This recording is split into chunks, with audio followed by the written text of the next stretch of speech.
Hello friends, स्वागत है आपका आपके अपने YouTube channel R S teacher academy पर। दोस्तों, आज की वीडियो में हम बात करने वाले हैं क्रिया की, यानी कि वर्ब क्या होती है, कितने प्रकार की होती है, कैसे कैसे होती है, सारे का सारा हम चर्चा करने वाले हैं इस वीडियो में। ठीक है, तो बने रहिए हमारे साथ। तो आपको ये बता दूं कि ये जो एक सीरीज़ हमारी चल रही है जिसमें हम हिंदी के जो भी वनडे एग्ज़ाम है जिसके अंतर्गत हिंदी का पोर्शन पूछा जाता है एग्ज़ाम के अंदर, तो वो सारे के सारे टॉपिक्स की हम वीडियो बना रहे हैं। ठीक है, विद पीडीएफ नोट्स, जो कि आपको फ्री ऑफ कॉस्ट मिलने वाले हैं पीडीएफ नोट्स। तो आप बने रहिए हमारे साथ। चलिए करते हैं आज की वीडियो स्टार्ट। तो क्रिया क्रिया क्या होती है? सबसे पहले तो हम बात करते हैं डेफिनेशन की। क्रिया क्या होती है? तो वे विकार शब्द या वे विकारी शब्द जो किसी कार्य का होना या करना बताएं, उसी को हम क्या बोलते हैं? क्रिया। ठीक है, वे विकारी शब्द जो किसी कार्य का होना या करना बताएं। विकारी मतलब विकार, जिसमें विकार उत्पन्न हो। आगे बात करेंगे, ठीक है, सारा कुछ। तो जैसे एग्जाम्पल की अगर हम बात करें तो पढ़ना, खाना, पीना, जाना इत्यादि। देखिए, काम क्या हो रहा है भाई? किसी भी वाक्य के अंदर कोई भी सेंटेंस हमारे पास दे रखा है तो उसमें जो काम हो रहा है वो ऐसा कौन सा शब्द है जो काम को दर्शा रहा है? जैसे पढ़ना, राम पुस्तक पढ़ता है। राम क्या रहा है? राम काम क्या कर रहा है? पढ़ने का काम कर रहा है, पढ़ रहा है। ऐसे ही खाना, वह खाना खा रहा है, वह खाना खा रहा है। क्या काम कर रहा है? खाने का काम कर रहा है, खाना खा रहा है। ठीक है, वैसे ही पीना, अब कोई मोहन दूध पी रहा है, मोहन क्या काम कर रहा है? पीने का, पी रहा है क्या? दूध। अब वो क्या पी रहा है वो अलग बात है, लेकिन जो मेन काम हो रहा है वो पीने का काम हो रहा है। ठीक है, ऐसे ही जाना, नहाना, धोना, तो इस सारे के सारे जो शब्द हैं हमारे, उस इन्हीं को हम बोलते हैं क्रिया, क्योंकि इन्हीं के माध्यम से हमें वाक्य के अंदर कौन सी क्रिया हो रही है या क्रिया की जो अनुभूति, क्रिया को जो दर्शा रहे हैं, वो यही शब्द होते हैं। ठीक है, तो इसी को हम बोलते हैं कि ये क्या है? क्रिया है। अब क्रिया के अंदर अगर हम बात करें तो एक शब्द आता है धातु। धातु क्या होता है? धातु की अगर हम बात करें, धातु क्या होता है? क्रिया के मूल रूप को धातु कहते हैं। यानी कि जो क्रिया है, जो वर्ब है, उसका जो मूल रूप है उसको हम बोलते हैं धातु। मूल रूप का मतलब क्या होता है? मतलब जो क्रिया है वो किस शब्द से बनी है, उसकी उत्पत्ति किससे हुई है, उसी को हम बोलते हैं मूल शब्द, सॉरी धातु। ठीक है, चलिए, जैसे मूल धातु में ना प्रत्यय लगाने से क्रिया का सामान्य रूप बनता है। मूल धातु कोई भी है, मूल धातु जिससे वो क्रिया बनी है, उसमें अगर हम ना प्रत्यय लगा दें। प्रत्यय क्या होता है? ये प्रत्यय, उपसर्ग, इसके बारे में हम बात करेंगे। ठीक है, प्रत्यय होता है जो शब्द के बाद में लगता है। ठीक है, कोई भी शब्द है उसके बाद में लगाते हैं, फिर उसका जो कोई दूसरा शब्द बनता है एक, तो उसी को हम प्रत्यय बोलते हैं। ठीक है, तो इसके बारे में हम डिटेल डिस्कस करेंगे आने वाली वीडियो में। फिलहाल हम बात करते हैं धातु की। तो धातु, मूल धातु में अगर हम ना प्रत्यय लगा दें तो उससे क्या होता है? क्रिया का सामान्य रूप बनता है, यानी कि क्रिया जो है सामान्य रूप बनता है क्रिया का। ठीक है, जैसे देखिए, हंस, हंसना, हंसना क्या है? क्रिया है, लेकिन जो हंसना क्रिया है वो मूल धातु हंसना के अंदर मूल धातु क्या है? हंस, हंस, हंस। यहाँ पर हम ना लगा दिया प्रत्यय के रूप में। ठीक है, तो ये हो जाएगा हमारा हंसना। ऐसे रो, रोना, खा, खाना, लास्ट में क्या लगा रहे हैं? ना लगा रहे हैं, ना प्रत्यय लगा रहे हैं। ठीक है, पी, पीना, सो, सोना, जा, जाना, चल, चलना। तो ये सारे सारे क्या है हमारे? ये हमारी मूल धातु का जो रूप है वो ये है, और सामान्य रूप हमारा क्रिया का ये है। ठीक है, आगे बढ़ते हैं। क्रिया के भेद। क्रिया के भेद की अगर हम बात करें तो क्रिया तीन आधार पर हम क्रिया को बांट सकते हैं। पहला होता है हमारा क्या? कर्म के आधार पर। सेकंड आपका संरचना एवं प्रयोग के आधार पर। थर्ड आपका काल के आधार पर। ठीक है, तो इन तीनों के बारे में हम बात करेंगे। जैसे पहले, अगर हम पहले वाले की बात करें कर्म के आधार पर, तो कर्म के आधार पर जो हमारी क्रिया होती हैं वो दो प्रकार की होती है, सकर्मक, अकर्मक। अकर्मक क्रिया, सकर्मक क्रिया। देखिए, काफ़ी यहाँ से क्वेश्चंस, सकर्मक क्रिया, अकर्मक क्रिया, यहाँ से क्वेश्चंस कई बार पूछे गए हैं और पूछे जाते हैं एग्ज़ाम के अंतर्गत, जो भी आपका पेपर होता है वहाँ पर यहाँ से क्वेश्चंस आने की संभावना बनी रहती है, ठीक है। तो इसको आप ध्यान से पढ़ें। अकर्मक क्रिया, सकर्मक क्रिया, ये दोनों क्या होती हैं, ये क्या है, कर्म के आधार पर, यानी कि कर्म। सेंटेंस के अंतर्गत ऑब्जेक्ट, जिसको हम इंग्लिश में बोलते हैं ऑब्जेक्ट, ऑब्जेक्ट है या नहीं, होता है। देखिए सेंटेंस कोई भी दे रखा है, ठीक है। अब सेंटेंस में जो क्रिया है, क्रिया का असर किस पर पड़ रहा है, ऑब्जेक्ट कर्म पर पड़ रहा है या फिर सब्जेक्ट पर, कर्ता पर पड़ रहा है, ठीक है। तो इस बेस पर हम इसको बांटते हैं कर्म के आधार पर। चलिए इन दोनों के बारे में हम थोड़ा सा जान लेते हैं कि ये कैसे कैसे होती है, ठीक है। इनके एग्जाम्पल कौन से होते हैं। देखिए सकर्मक क्रिया, या फिर पहले आप बात करते हैं अकर्मक क्रिया की। अकर्मक क्रिया, जिन क्रियाओं का असर कर्ता पर ही पड़ता है वे अकर्मक क्रिया कहलाती हैं।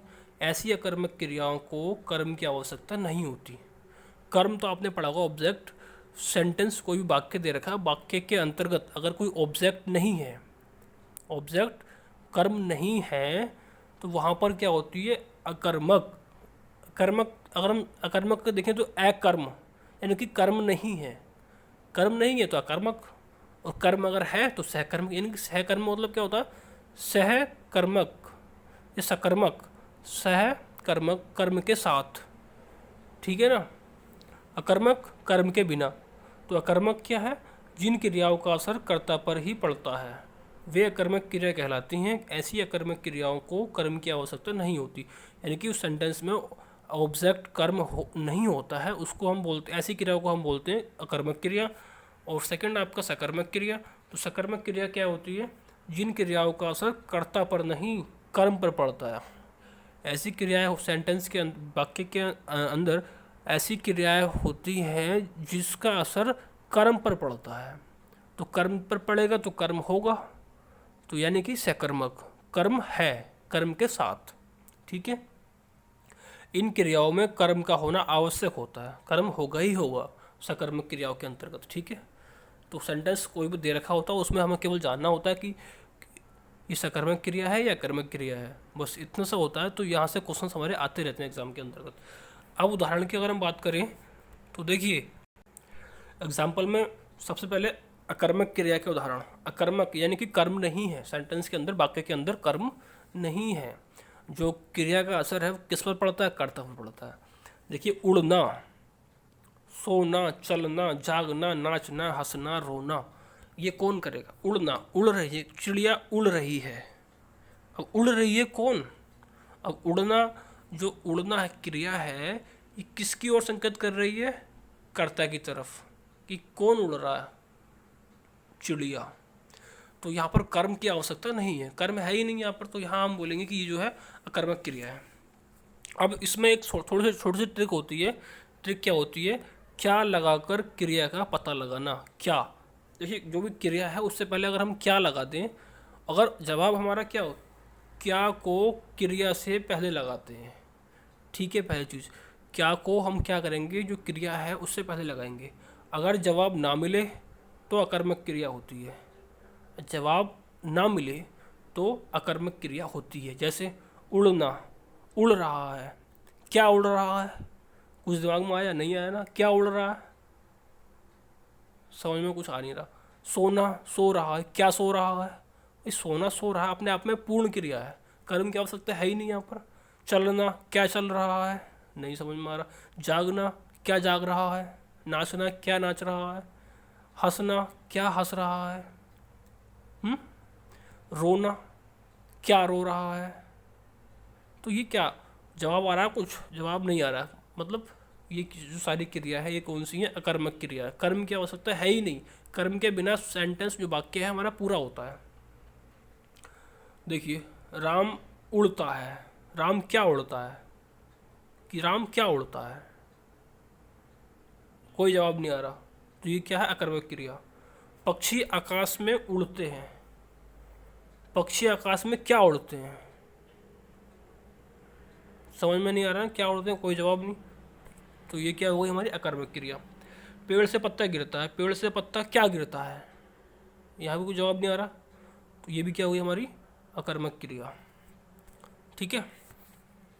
अब थोड़ा सा सकर्मक क्रिया के उदाहरण की बात करें हम, तो सकर्मक क्रिया के उदाहरण की अगर हम बात करें तो पढ़ना, खेलना, नहाना, खाना, मारना, तोड़ना, ये सारे के सारे क्या हैं, सकर्मक क्रियाएं हैं। सारी की सारी क्या हैं, ये सकर्मक क्रियाएं। जैसे श्याम रोटी खाता है, श्याम रोटी खाता है, सेंटेंस दे रखा है हमारा, वाक्य दे रखा है। तो राम या श्याम, श्याम रोटी खाता है। श्याम क्या खाता है, क्या खाता है, रोटी खा रहा है ना। तो खाने का क्रिया जो हो रही है, खाने की क्रिया किस पर हो रही है, क्रिया पर असर किस पर पड़ रहा है, कर्म पर। खाने, रोटी मतलब खा रहा है, क्या खा रहा है, रोटी खा रहा है, तो रोटी को ख़त्म कर रहा है ना, तो रोटी पर असर पड़ रहा है। रोटी यहाँ पर क्या है, कर्म है एक। तो यहाँ पर देखो क्रिया का जो असर है वो किस पर पड़ रहा है, कर्म पर, ठीक है ना। तो यहाँ पर क्या हो गई, सकर्मक क्रिया। राम ने गाड़ी चलाई, सेकंड आपका जो एग्जाम्पल है, राम ने गाड़ी चलाई, चलाई, राम ने क्या चलाई, राम ने क्या चलाई, गाड़ी। जवाब आया ना आपका, जवाब आ रहा है, तो यानी कि यहाँ पर क्या है, सकर्मक क्रिया है। और जवाब नहीं आए तो अकर्मक क्रिया है।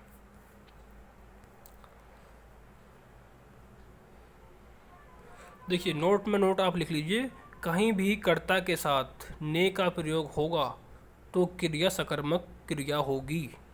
जैसे यहाँ पर राम ने, किसने चलाई, राम ने क्या चलाया, राम ने क्या किया, राम ने गाड़ी चलाई। तो ने मतलब कहीं भी कर्ता के साथ, कर्ता हमारा क्या है यहाँ पर, राम, राम, राम करता है ना यहाँ, तो राम ने क्या किया, गाड़ी चलाई।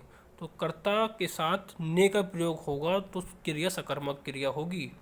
ने का प्रयोग करके वाक्य को भूतकाल में परिवर्तित करके भी सकर्मक और अकर्मक क्रिया का पता लगाया जा सकता है। ने का प्रयोग करके वाक्य को भूतकाल में परिवर्तित करके सकर्मक और अकर्मक क्रिया का पता लगाया जा सकता है। यहाँ भी ये आपको नोट करना है, ठीक है। चलिए आगे चलते हैं। सकर्मक क्रिया, थोड़ा सकर्मक क्रिया के बारे में जान लेते हैं। सकर्मक क्रिया के भेद क्या होते हैं। देखिए हमने पहले पढ़ा, ये हम बात चल रही है हमारी कौन सी, देखिए इससे पहले हम क्या बात कर रहे हैं, सकर्मक और अकर्मक क्रियाएं हैं, ये दोनों के दोनों किसके आधार पर हैं, कर्म के आधार, कर्म के आधार पर हैं, ठीक है। तो कर्म के आधार पर हम पहला टाइप पढ़ रहे हैं अभी, सकर्मक अकर्मक। तो सकर्मक, सकर्मक की बात करें तो सकर्मक क्रिया के भेद कौन से होते हैं। सकर्मक क्रिया दो प्रकार की होती हैं, एक कर्मक और द्विकर्मक। एक कर्मक का मतलब क्या है, एक कर्म, एक वाक्य के अंदर कर्म एक है, तो जहाँ एक कर्म होगा उसको हम बोलेंगे एक कर्मक क्रिया। जिन क्रियाओं में एक कर्म होते हैं उन्हें एक कर्मक क्रिया कहते हैं, ठीक है। और द्विकर्मक क्रिया, द्विकर्मक क्रिया या बहुकर्मक क्रिया, जिन क्रियाओं के दो कर्म होते हैं उन्हें द्विकर्मक क्रिया कहते हैं। भाई सेंटेंस हम, वाक्य हमारे पास है, उसमें कर्म एक भी हो सकता है, दो भी हो सकते हैं। जहाँ एक कर्म होगा वहाँ एक कर्मक, और जहाँ दो होंगे वहाँ द्विकर्मक या बहुकर्मक क्रिया, ठीक है। जैसे एग्जाम्पल की हम बात करें, अध्यापक ने छात्रों को पढ़ाया, तो अध्यापक ने क्या किया, पढ़ाने का काम कर रहा है, किसको, छात्रों को। तो यहाँ पर कर्म कितना है, एक कर्म है, तो उसको हम बोलेंगे एक कर्मक क्रिया। छात्र, अध्यापक ने छात्रों को संस्कृत पढ़ाई, तो अध्यापक ने क्या किया, छात्रों को संस्कृत पढ़ाई। अब यहाँ पर देखो दो कर्म कैसे हैं, पढ़ाई मतलब काम क्या कर रहा है, पढ़ाने का काम कर रहा है, ठीक है अध्यापक। अब पढ़ा क्या रहा है, संस्कृत, किसको पढ़ा रहा है, छात्रों को। तो यहाँ संस्कृत और छात्र दोनों कर्म हैं, तो दो कर्म का यूज़ हुआ है, इसलिए इसको हम बोलेंगे द्विकर्मक क्रिया, ठीक है। आगे चलते हैं। जैसे थोड़ा सा और हम दो तीन इसके बारे में थोड़ा जान लें, दो तीन एग्जाम्पल और ले लें इसका। विकास फुटबॉल खेलता है, भाई खेलता है, क्या खेलता है, फुटबॉल, कर्म एक है, एक कर्म क्रिया। शुभम कालू की पतंग उड़ाता है, शुभम क्या कर रहा है, उड़ा रहा है, क्या, पतंग, किसकी, कालू की। दो कर्म हो गए यहाँ पर, एक कालू और एक पतंग, तो यहाँ पर क्या होगी, द्विकर्मक क्रिया। श्याम मोहन की गाड़ी चलाता है, श्याम, श्याम करता है, कर क्या रहा है, चलाना, क्या चला रहा है, गाड़ी, और किसकी, मोहन की। तो यहाँ पर कर्म कितने हैं, दो, तो इसको हम बोलेंगे द्विकर्मक क्रिया, ठीक है। अब देखिए थोड़ा सा जान लो इसको भी, कि द्विकर्मक में जो दो कर्म होते हैं उसमें पहले कर्म को मुख्य कर्म यानी कि प्रत्यक्ष कर्म कहते हैं और वह सदैव निर्जीव होता है।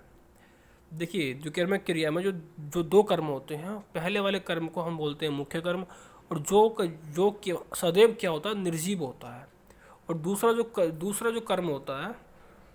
कर्म होता है उसको हम बोलते हैं गौण कर्म या प्रत्यक्ष कर्म। गौण का मतलब होता है दूसरा, प्राथमिक कौन सा, मुख्य कौन सा, पहला, और दूसरा जो होता है वो अप्रत्यक्ष होता है जो कि सजीव होता है।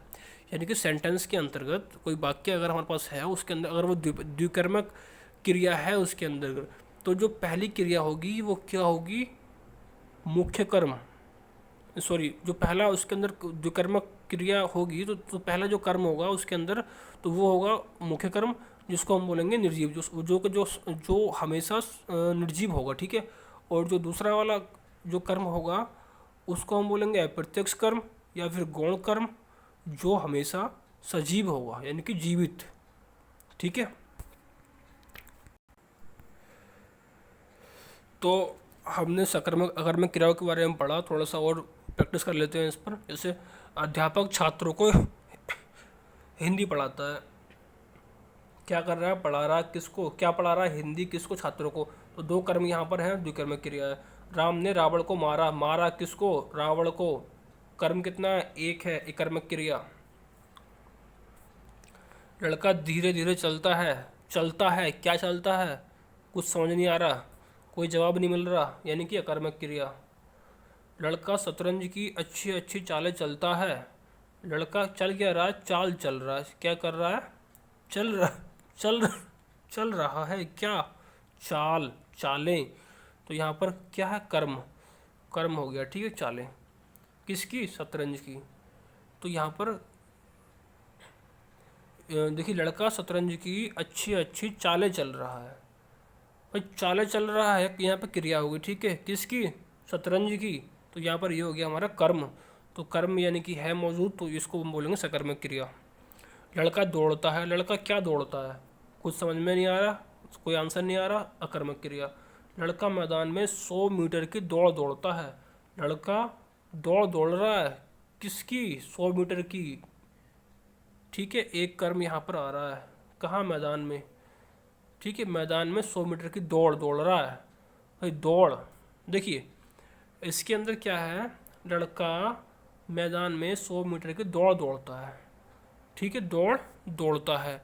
तो कर्म जो क्रिया है, क्या है, क्रिया क्या, लड़का कर क्या रहा है, दौड़ रहा है, क्या दौड़ रहा है, मैदान में 100 मीटर की दौड़, ये हमारा हो गया क्या, कर्म। तो यहाँ पर कर्म है, एक कर्म है, एक कर्मक क्रिया या सकर्मक क्रिया, ठीक है, दोनों ही है। नेक्स्ट हमारा मेरा मित्र इसी कमरे में है, अकर्मक क्रिया। मेरा मित्र इसी कमरे में है मतलब होना भी क्रिया है, ठीक है।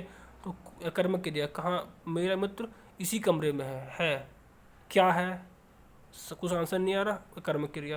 कोच खिलाड़ी को कबड्डी सिखाता है, क्या सिखाता है, कबड्डी, किसको, खिलाड़ी को। तो दो यहाँ पर कर्म आ गए हैं, तो इसको हम बोलेंगे द्विकर्मक क्रिया, ठीक है। दिन निकल रहा है, क्या निकल रहा है, क्या रहा है, कुछ समझ में नहीं आ रहा, यानी कि क्रिया हमारी कौन सी है, अकर्मक क्रिया। दो छात्र आपस में बात करते हुए जोर जोर से हंस रहे थे, क्या हंस रहे थे, कुछ समझ में नहीं आ रहा, तो इसको हम बोलेंगे अकर्मक क्रिया। बालक बहुत देर से रो रहा है, क्या रो रहा है, भाई रो रहा है, सेंटेंस अपने आप में पूरा है, कर्म की आवश्यकता है ही नहीं, तो इसको हम बोलेंगे क्या, अकर्मक क्रिया। मजदूर बहुत देर से पेड़ के नीचे बैठा है, मजदूर बैठा है, क्या बैठा है, कुछ आंसर नहीं आ रहा, कर्मक क्रिया, ठीक है। माँ बच्चों को खाना खिलाती है क्या, खाना, किसको, बच्चे को। तो यहाँ पर दो कर्म आ गए हैं, एक तो कौन सा, खाना, और एक बच्चा। तो इन दोनों को हम बोलेंगे क्या, सकर्मक तो है ये, लेकिन सकर्मक में भी द्विकर्मक क्रिया है यहाँ पर, ठीक है, खिलाने की। तो चलिए आगे बढ़ते हैं, नोट आप कर लीजिए। अकर्मक क्रिया सकर्मक क्रिया में भी बदल सकती है अगर वाक्य प्रयोग के दौरान क्या का जवाब मिल जाता है। अगर क्या का जवाब मिल जाए तब अकर्मक क्रिया भी सकर्मक क्रिया में बदल सकती है, ठीक है, ये आपको ध्यान रखना है। तो क्या लगा के ज़रूर देखना है कि अगर क्या लगाकर जो क्रिया है उससे पहले अगर क्या लगाकर देखेंगे तो अगर जवाब मिलता है कुछ दिमाग में कुछ आता है तब उसको हम बोलेंगे सकर्मक क्रिया, और नहीं आता तो अकर्मक क्रिया। ठीक है ना। और ने का प्रयोग करके वाक्य को भूतकाल में परिवर्तित करके भी सकर्मक और अकर्मक क्रिया का पता लगाया जा सकता है, ये आपको ये पता ही है। ठीक है, तो ये हमने पहला पढ़ा, पहला प्रकार पढ़ा। अब सेकंड आपका प्रकार है संरचना के आधार पर। संरचना के आधार पर, देखिए कर्म के आधार पर दो प्रकार की क्रियाएं होती हैं, सकर्मक अकर्मक। ठीक है, और संरचना के आधार पर जो क्रियाएं हैं वो 5 प्रकार की होती हैं। संयुक्त क्रिया, पूर्वकालिक क्रिया, प्रेरणार्थक क्रिया, नाम धातु क्रिया एंड कृदंत क्रिया। तो इन सभी के बारे में हम पढ़ेंगे। ठीक है, संरचना के आधार पर। और बात अगर करें हम संरचना एवं प्रयोग के आधार पर, तो संरचना एवं प्रयोग के आधार पर जो हमारी क्रियाएं होती हैं वो 8 प्रकार की होती हैं, ये आपको ध्यान रखना है। ठीक है, कौन कौन सी? संयुक्त क्रिया, पूर्वकालिक, प्रेरणार्थक, नाम धातु, कृदंत, सामान्य, सहायक, सजाती है। ठीक है, इन सभी के बारे में हम पढ़ेंगे, तो बने रहिए हमारे साथ लास्ट तक। पहला, संयुक्त क्रिया, जब एक ही कार्य के लिए एक से अधिक क्रियापद हो, संयुक्त हो रही है, संयुक्त। ठीक है, संयुक्त मतलब मिल रहा है, दो चीज़ें मिल रही हैं। जैसे मोहन सामान ले जाएगा, मोहन सामान ले जाएगा, जाएगा मतलब जाएगा, ये भी एक क्रिया है और लेना भी एक क्रिया है, दोनों क्रियाएं आपस में मिल रही हैं, यानी कि संयुक्त क्रिया यहाँ पर है। पूनम पानी पी लेगी, एक तो लेगा या लेगी एक अलग क्रिया है, पीना एक अलग क्रिया है, लेकिन दोनों क्रियाएं एक साथ आ रही हैं, यानी कि संयुक्त क्रिया है ये। ठीक है, जब एक ही कार्य के लिए एक से अधिक क्रियापद हो तो उसको हम बोलते हैं संयुक्त क्रिया। ठीक है ना, क्रियापद क्या होता है? ले जाएगा, पी और लेगी, दोनों को दोनों क्या है? ये क्रियापद हैं। पूर्वकालिक क्रिया दूसरी आपकी, जब किसी एक कार्य के खत्म होने के तुरंत बाद दूसरे कार्य का होना पाए जब किसी एक कार्य के खत्म होने के तुरंत बाद दूसरा कार्य का होना पाया जाए, वहाँ पर क्या होती है? पूर्वकालिक क्रिया। जैसे वह चाय पीकर सो गया, देखिए पहले एक काम हुआ, उसके बाद दूसरा कार्य शुरू हुआ, दूसरा कार्य हुआ। वह चाय पीकर सो गया, तो पहले चाय पी उसके बाद सोया, तो यहाँ पर कौन सी क्रिया है? पूर्वकालिक क्रिया। मोहन पढ़कर सो गया, मोहन पढ़कर सो गया। मोहन खाना खाकर पढ़ रहा है, मोहन खाना खाकर, पहले उसने खाना खा लिया अब पढ़ रहा है, तो पहले एक क्रिया हो चुकी है खाना खाने की, तो हम यहाँ बोलेंगे कौन सी क्रिया यहाँ पर? ये खाकर, पूर्वकालिक। चूहा हाथी के ऊपर चढ़कर फुदकने लगा, चढ़कर चूहा हाथी के ऊपर चढ़कर फुदकने लगा, तो पहले क्या किया? चूहे ने हाथी के ऊपर चढ़ा, एक काम पहले हो गया, उसके बाद फुदक रहा है। ठीक है, तो यहाँ पर कौन सी क्रिया है? ये चढ़कर, पूर्वकालिक क्रिया। प्रेरणार्थक क्रिया क्या होती है? प्रेरणार्थक, प्रेरणा देने वाली, यानी कि डायरेक्ट हम किसी को क्या करेंगे? कुछ ऑर्डर देंगे, आदेश देंगे, तो वहाँ पर जो क्रिया होगी उसको हम बोलेंगे प्रेरणार्थक क्रिया। जब वाक्य में दो कर्ता हों और दूसरे कर्ता द्वारा कार्य किया जाए, वाक्य में दो कर्ता हैं, पहले कर्ता ने काम नहीं किया है, पहले कर्ता ने आदेश दिया है, दूसरे कर्ता ने उस काम को किया है, तो वहाँ पर क्या होती है? प्रेरणार्थक क्रिया। जैसे सुनील शेट्टी ने जावेद हबीब से बाल कटवाए, अब सुनील शेट्टी ने कटवाए ना, किससे? जावेद हबीब से, तो काम किसने किया? जावेद हबीब ने किया ना, लेकिन काम ये जो है करवाया गया किसी दूसरे कर्ता के द्वारा, तो यहाँ पर जो कटवाए क्रिया है, इसको हम बोलेंगे प्रेरणार्थक क्रिया है ये। ठीक है, काम सदैव दूसरे से करवाया जाएगा प्रेरणार्थक क्रिया के अंतर्गत। सेकंड आपका है नौकर ने मालिक से पत्र लिखवाया, नौकर ने मालिक से पत्र लिखवाया, लगवाए, कटवाए, तो ये सारे जो शब्द आ रहे हैं, ये सारी की सारी कौन सी क्रियाएं हैं? प्रेरणार्थक क्रिया, यानी कि ये सेंटेंस के अंतर्गत दो कर्ता होंगे। ठीक है, वाक्य में दो कर्ता होंगे, लेकिन पहला कर्ता दूसरे कर्ता से काम कराएगा, तो वहाँ पर उसको बोलेंगे प्रेरणार्थक क्रिया। मम्मी ने अपनी परी से खाना बनवाया, परी का मतलब क्या? अपनी लड़की से, अपनी बेटी से खाना बनवाया, किसने? मम्मी ने, तो मम्मी ने कुछ काम थोड़ी किया, मम्मी ने तो बनवाया, किससे? खाना बनाया किसने? उसकी बेटी ने। तो यहाँ पर कौन, ये बनवाया जो शब्द है, बनवाया जो क्रिया है, कौन सी क्रिया है? इसको हम क्या बोलेंगे? ये एक प्रेरणार्थक क्रिया है। ठीक है, अब थोड़ा सा आप देख लीजिए कि मूल धातु से क्रिया कैसे बनती है, और क्रिया से प्रथम प्रेरणार्थक और द्वितीय प्रेरणार्थक, यानी कि प्रेरणार्थक जो क्रिया होती हैं दो प्रकार की होती हैं, प्रथम और द्वितीय। जैसे हस है, मूल धातु है, ठीक है, ना लगा दोगे तो क्रिया बन जाएगा सामान्यतः साधारण, ठीक है। तो हंसना, लिख से लिखना, जग से जगना, रो से रोना, ठीक है, यहाँ तक क्लियर है। लेकिन उसके बाद प्रथम प्रेरणार्थक हंसना तो हंसाना, कोई काम मतलब हंस कोई और रहा है और हंसा कोई और रहा है। तो मैं किसी को हंसा रहा हूँ तो मैंने हंसाना, मतलब मैं नहीं हंस रहा, दूसरा हंस रहा है, मैं तो उसको हंसा रहा हूँ, मैं काम उसको बता रहा हूँ, प्रेरणार्थक क्रिया। लिखना ऐसे लिखाना, जगाना, रुलाना, ये काम कोई दूसरा कर्ता कर रहा है, ठीक है, पहला कर्ता नहीं कर रहा है। और द्वितीय प्रेरणार्थक क्रिया हंसवाना, लिखवाना, जगवाना, रुलवाना। अब यहाँ पर एक तीसरा बंदा आ गया है जो इस काम को करवा रहा है, तो इसको हम बोलते हैं द्वितीय प्रेरणार्थक क्रिया, ठीक है। तो आप इसको ध्यान रखेंगे। चलिए आगे बढ़ते हैं। नाम धातु क्रिया भी होगी, ठीक है। उसके सॉरी, इससे पहले हमने क्या पढ़ा, प्रेरणार्थक क्रिया। अब फोर्थ आपका आता है नाम धातु क्रिया। वे क्रिया जो संज्ञा, सर्वनाम या विशेषण से बनती हैं उन्हें हम क्या बोलते हैं, नाम धातु क्रिया कहते हैं।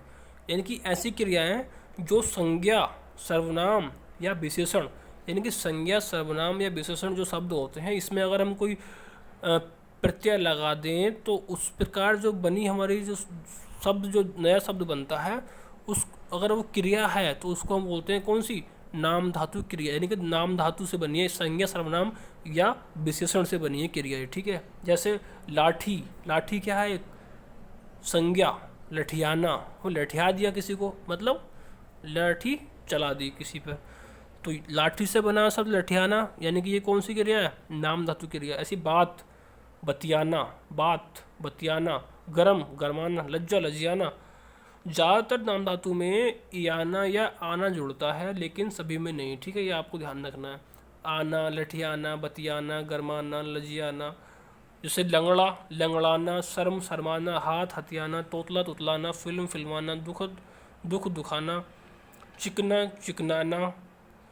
तो ऐसे शब्द जो आ रहे हैं, गाली गलियाना, अपना अपनाना, चमक चमकाना, रंग रंगाना, तो ये सारे के सारे शब्द जो आ रहे हैं ये किससे बन के बने हैं, संज्ञा, सर्वनाम या विशेषण से। तो संज्ञा, सर्वनाम और विशेषण से जो क्रिया बनती है उसको हम बोलते हैं क्या, नाम धातु क्रिया। नेक्स्ट हमारे आती है कृदंत क्रिया।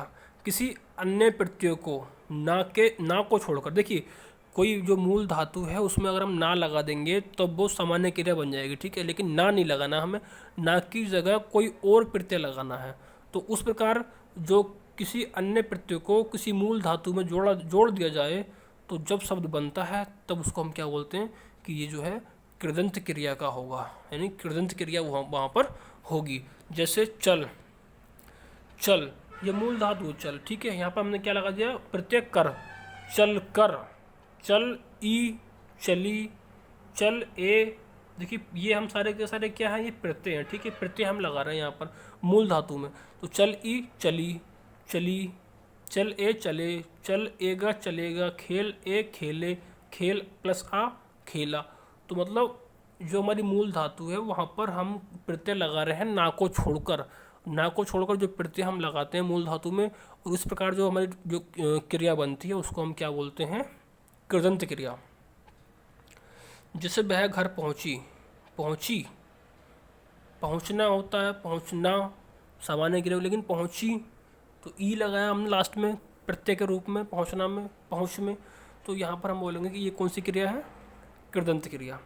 सहायक क्रिया क्या होती है, सहायक क्रिया की अगर बात करें हम तो वे क्रिया जो मुख्य क्रिया की सहायता करती है, जो मुख्य क्रिया है उसकी सहायता करती हैं। जैसे वह आता है, जैसे वह आता है, वह क्या कर रहा है, आ रहा है, लेकिन हमने है वैसे ही लगा दिया साथ में इसके, क्यों, क्योंकि ये सहायता हो रही है, इससे सेंटेंस पूरा बन जा रहा है। वह आता है तो मुख्य क्रिया यहाँ पर आना है या फिर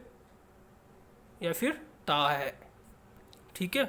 तुम गए थे, तुम गए थे, तो मुख्य क्रिया क्या होगी, जाने की, तो कौन गया था, गए थे ना, कौन गया था, तुम गए थे, तो गए या जाना, और थे का मतलब थे लास्ट में है ये। तो यहाँ पर ये थे जो लगा रहे हैं हम, ये क्या है, हमारी हेल्पिंग वर्ब सहायक क्रिया है। तुम सोए हुए थे तो हुए थे, देख रहे थे रहे थे। ये जो लास्ट में शब्द हमने पढ़ा होगा, इंग्लिश में भी हम पढ़ते हैं इन चीज़ों को। जब हम इंग्लिश में ग्रामर पढ़ते हैं, सेंटेंस पढ़ते हैं, टेंसेस अगर पढ़ते हैं, तो वहाँ पर रहा है, रही है, ता है, ती है, ते है, आ ई ए जो शब्द आते हैं यहाँ पर, इसको हम क्या बोलते हैं कि यहाँ पर सहायक क्रिया का यूज़ हुआ है। ठीक है, तो ये हमारी सहायक क्रिया हो गई। सामान्य क्रिया, जब किसी एक क्रिया के पूरा होने के लिए सिर्फ एक ही क्रियापद की आवश्यकता हो तो क्रिया सामान्य क्रिया होगी। जैसे मोहन पुस्तक पढ़ता है, मोहन पुस्तक पढ़ रहा है, ठीक है, पढ़ रहा है, सामान्य क्रिया। बेबी चलो, चलो, मतलब एक क्रिया के पूरा होने के लिए सिर्फ एक ही क्रियापद की आवश्यकता होगी। वेदांत जागा, जागा वेदांत, कौन वेदांत? तो यहाँ पर जो क्रियाएं ये लगा रहे हैं हम, इनको हम बोलेंगे सामान्य क्रियाएं। ठीक है। सजातीय क्रिया, जब एक ही क्रिया शब्द दो रूपों में एक साथ लिखा हुआ हो तब वह सजातीय क्रिया होगा। सजातीय क्रिया क्या होगा? जब एक ही क्रिया शब्द दो रूपों में एक साथ लिखा हुआ है तब वह क्या होगा? सजातीय क्रिया होगा। जैसे उसने लड़ाइयाँ लड़ी, लड़ाइयाँ लड़ी, लड़ाइयाँ और लड़ी, यानी कि यहाँ पर क्या हो रहा है? दो रूपों में एक साथ लिखा हुआ है शब्द लड़ाइयाँ लड़ी, लड़ी लड़ाइयाँ। वह बहुत अच्छी लिखाई लिख रही है, लिखाई लिख रही है। उन्होंने चढ़ाई चढ़ी। या फिर भिन भिनाना, भिन भिनाना का मतलब क्या? भिन भिनाना मतलब लगातार भिन भिनाता रहता है। खटखटाना, हिन हिनाना, पड़पड़ाना, झप छटपट छटपटाना। तो सारे सारे जो क्रियाएं होती है इसको हम बोलते हैं क्या? सजातीय क्रिया है। ऐसे किसी भी रूप को हम अनुकरणात्मक कहते हैं। देखिए, भिन भिनाना, खटखटाना, हिन हिनाना, पड़पड़ाना, पड़पड़ाना, यानी कि यहाँ पर अनुकरण हो रहा है एक ही चीज़ का बार भिन्न, तो अनुकरण हो रहा है ना यहाँ पर। ठीक है, एक ही चीज़ का बार बार बार बार, तो इसको हम बोलते हैं अनुकरणात्मक भी कहते हैं।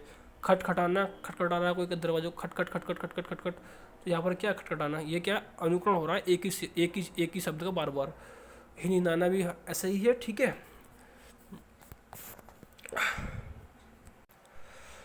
तो दोस्तों इस वीडियो में सिर्फ इतना ही। मिलते हैं अगली वीडियो में, तब तक के लिए नमस्कार, जय हिंद, जय भारत, वंदे मातरम।